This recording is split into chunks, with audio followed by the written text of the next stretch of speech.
Hello guys, good evening. I just want to share you guys. May nabasa akong post dun sa Turkey page. Nagtatanong si Kabayan, ano daw bang mas magandang bansang puntahan, ang Turkey or ang Hong Kong? That's a great question. Since both country na experience ko, ang masasabi ko sa'yo Kabayan, try Turkey. Bakit? Bukod sa mataas ang sahod, meron tayong weekly allowance, and meron po tayong paid 14 days annual leave. Pwede ka umuwi ng Pilipinas. Pero yung ticket, it depends on your employer kung sagot niya back and forth yung first year vacation mo kasi syempre sa kontrata natin, we are having 2 years. So yung pangalawang taon mo pa lang, doon pa lang sila sasagot ng ticket mo back and forth. And yung salary po natin, since galing tayo ng Pilipinas, starting pa lang po yun. So it's either to them kung i-increase nila yung sahod mo after 6 months or a year. Depende sa performance mo kung satisfied sila or karapat-dapat ka bang taasan ng sahod. Siyempre, hindi naman lahat ng amo dito ay galante. And meron tayong 24 hours rest day. Pwede ka mag-dorm.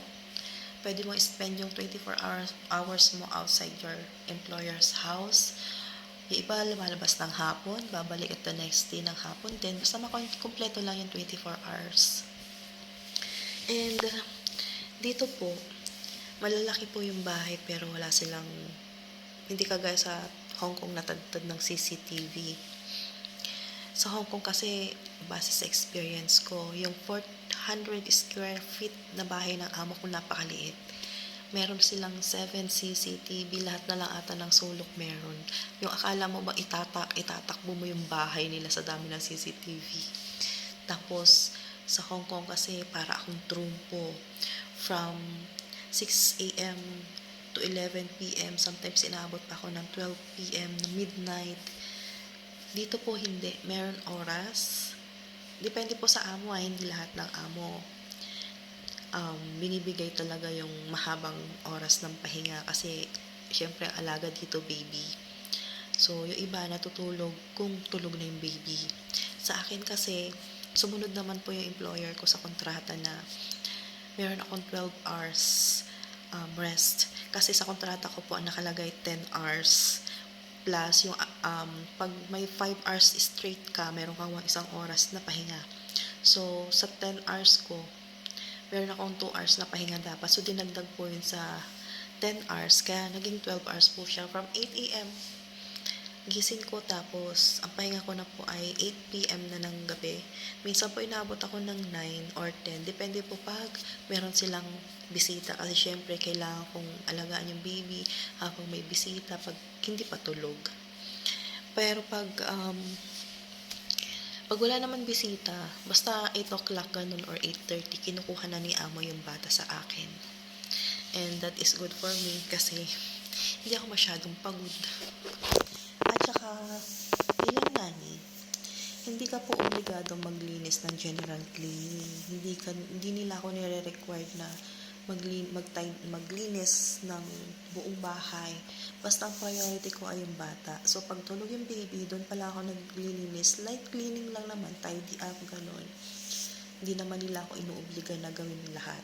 At saka, ang mainam dito kay amo, tinutulungan niya ako.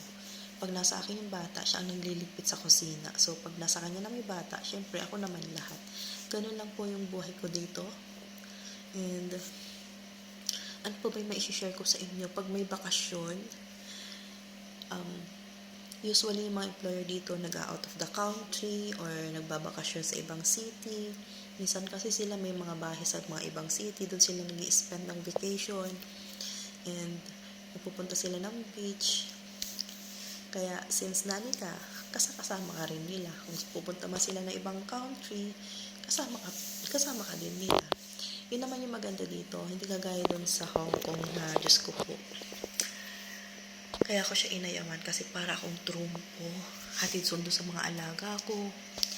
Nagmamarket, nagluluto, linis, lahat-lahat all around ako. Almost wala akong pahinga. Tapos kahit day off ko, matutulog ako maghapon pero parang kulang na kulang pa rin yung oras ng pahinga kasi Lalo pag may pasok, gigising ka pa ng 5:30 para mag-ready ng babuunin nilang lunch. Yung mga ganun. So, para sa akin, mas maganda pa rin ang turkey. Kaya try nyo guys mag-apply dito. But, I remind you guys ha, hindi lahat ng amo dito ay mababait. Hindi lahat ng amo dito ay galante.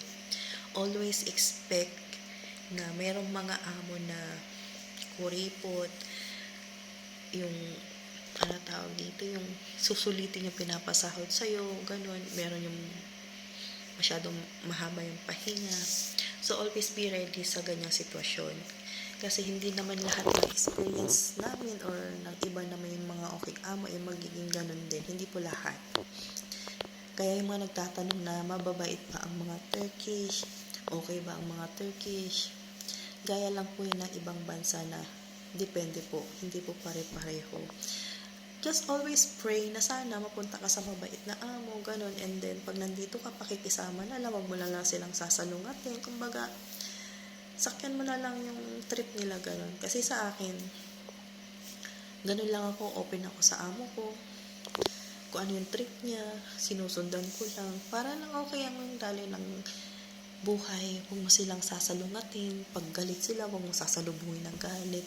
And, ang mga bata po dito ay iba. May mga bata talaga dito na nananakit.